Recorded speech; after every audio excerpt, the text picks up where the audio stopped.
looking at the thing. He's like, why are you making such a big deal about this? And normally he wouldn't. So,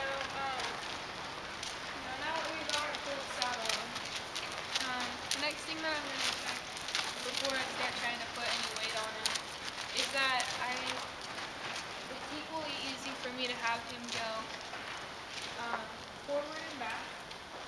Good. So that was actually pretty nice. You don't want them to push through your hand and dribble out forward or go back and then not immediately come forward again. It should be absolutely forward.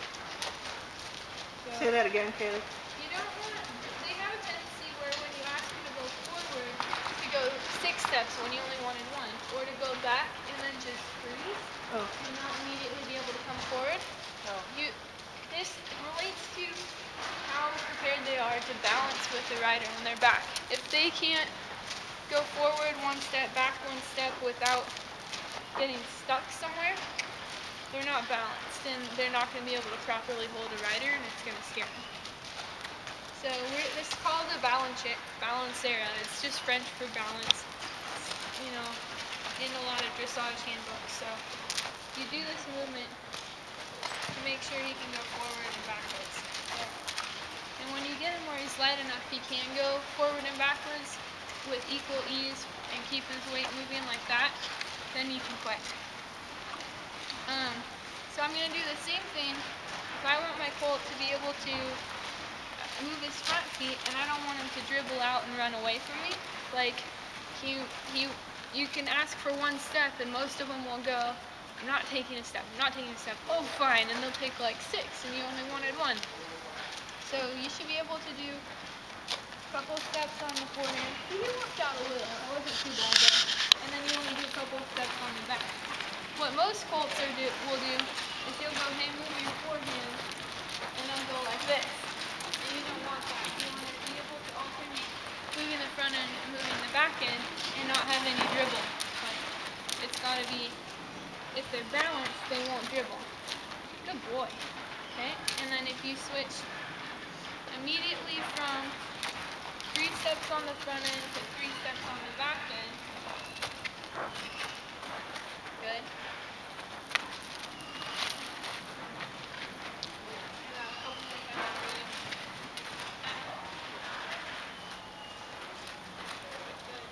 That's called the waltz. It's just called the waltz because you move the front end, you move the back end, you usually do 3 steps of each. So, after you can do both of those, the next place you're going to find a challenge in your horse's balance is going sideways. So, when you combine the cues for the hind end and the front end, your horse will side pass.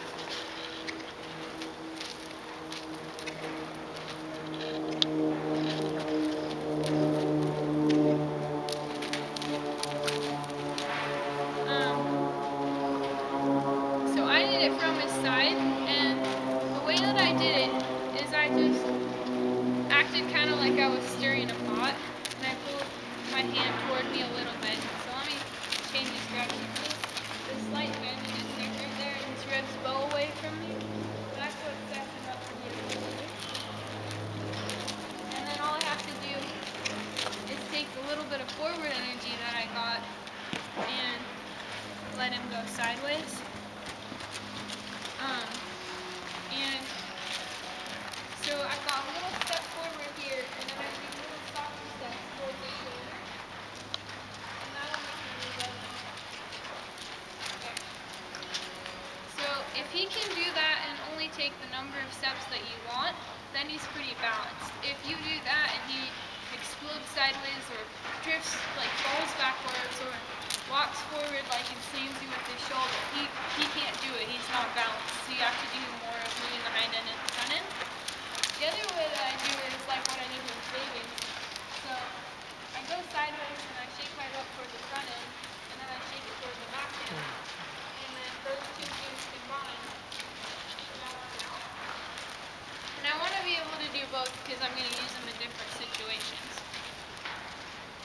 So after he can do all that, then I'm pretty confident to trot with the saddle before I ever get on, because the little bits of movement that I make, moving around with it, are enough to spook him a little bit. Like, if he can lunge with the saddle on him, then me just getting on him and moving around isn't going to be that big a deal comparatively. So, the other thing that I should show you real quick, and I haven't actually done with this colt, I think I did maybe 2 years ago a couple times, but is the Jeffrey method, and a little bit too big to be doing this. It's the what method did you say? It's called the Jeffrey method. It's a great story. There was this Australian psychologist, I think it was, who started to go crazy. He was just kind of an intellectual guy and basically worked himself into the drone. They sent him to convalescence at a dude ranch, and all the cowboys went off on the dude string and left him at the barn by himself. And there was this wild Brumby in the pen, and they said, you know, stay away from that horse, it's a killer. And so they got back from their trail ride, and he was Kel Jeffries, this, you know, psychologist who had never been around horses before, was riding the horse bareback and bridleless in its pen. And so obviously it said, how did you do that? And that's what you're going to see right here.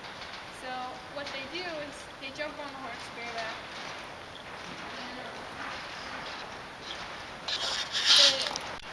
You get close to the horse that way, and their skin gets used to having you move it, and their balance, they get better balance because they get thrown kind of all over the place. So I'll show you how it goes. You come up to your horse, and you jump next to their side like this, and then you put him first standing still. Then every time that you jump, you have to reset the horse. You've got to walk a couple steps, and if he stops and drifts away, he doesn't really want you there. So if he comes closer again, you're getting closer. So I'm going to wait, and I want him to just do it. There, he lines up. Click while I'm up there. Off retreat.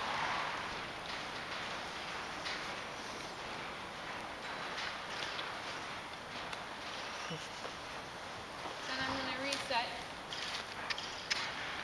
And I'm going to ask him to line up on the offside. And he says, no, thank you.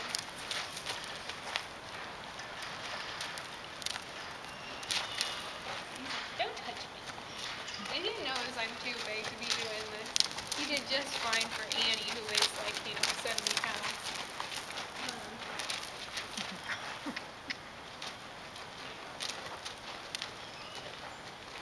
So I'm just going to stay with him because he wasn't offering me anything I could click for. So I have to set him up so he can.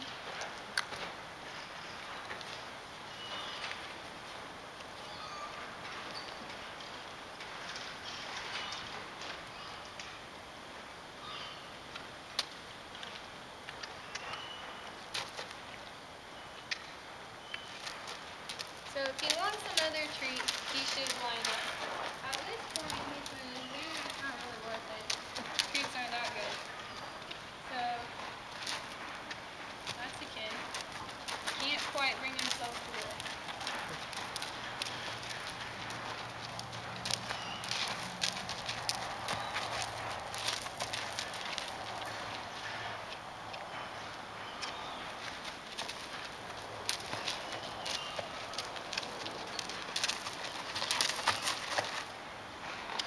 He couldn't do it, so I'll make it so he can, and I'll just use a jackpot treat at the end.